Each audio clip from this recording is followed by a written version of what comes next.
Pinok for today is puso ng saging na gawing patty. Ginawa ko pino-pino ko siya guys. Pinong-pino.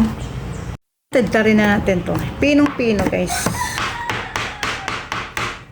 Kasi masarap to pag gawing patty yung. Alam niyo guys, yung madiskarting nanay dyan. Kung gusto niyo maging healthy yung niluto niyo, na hindi natin iasa lahat sa mga frozen na pagkain. Like luncheon meat. Luncheon meat, ang ginawa ko sa luncheon meat, halo ko to sa itong puso na ginagawa ko. Kasi mas masarap kasi or mas healthier pag ganun ang ginagawa doon sa luncheon meat or kaya ham. Kasi paborito to nila. Ayan, tumunog. Dapat mag-discarte tayo na nanay. At hindi yan sa mag-discarte. Alam natin na itong mga gulay ay healthy po para sa kanila. Ay, hindi naman sa kanila, pati sa atin na kumakain ng mga gulay. Pinupinuhin natin ito siya. Pinupinuhin. Tapos ito, lagyan natin ng asin. Gagawin natin is, nilamas ko na sa asin. Lamasin na natin siya ng asin, guys. Squeeze lang siya. Para matanggal yung dagta. Sige. Tapusin ko muna, guys.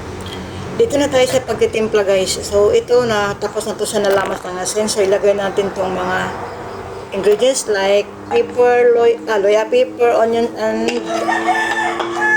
gumbay, at saka yung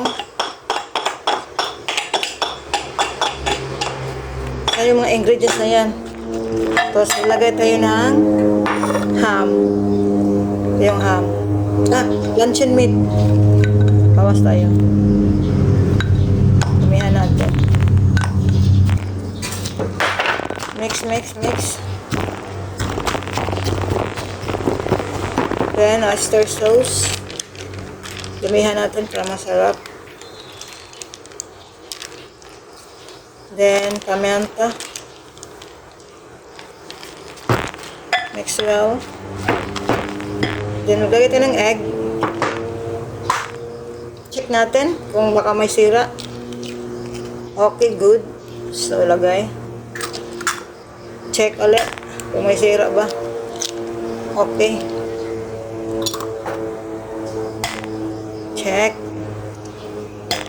Check kung may sira ba.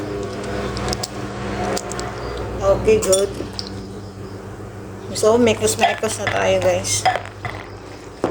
Ito na lang yan siya. Para mag-bind yung luto, guys. Para mag-bind yung prito. Maglagay tayo ng harina. So, after nito, ready na siya for frying. Mag-mekos muna ako. Itong harina sa aking mixture na puso ng saging. Ready na yan siya. So, mekos tayo. Ito yung puso ng saging, guys. Na-ready na yan natin i-frying. Number 1, mabango na siya. Kasi marami siyang onions and garlic. And basil. Anong masarap, guys? Naglagay tayo ng cheese.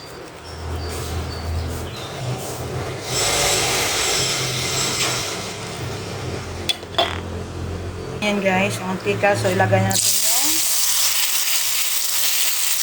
banana bud patty.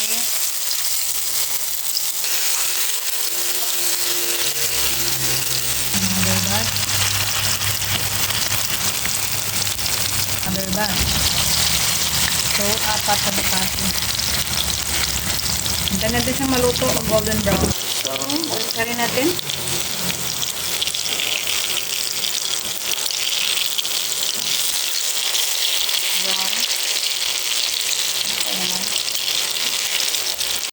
Na guys, so i-transfer na natin siya sa lagayan.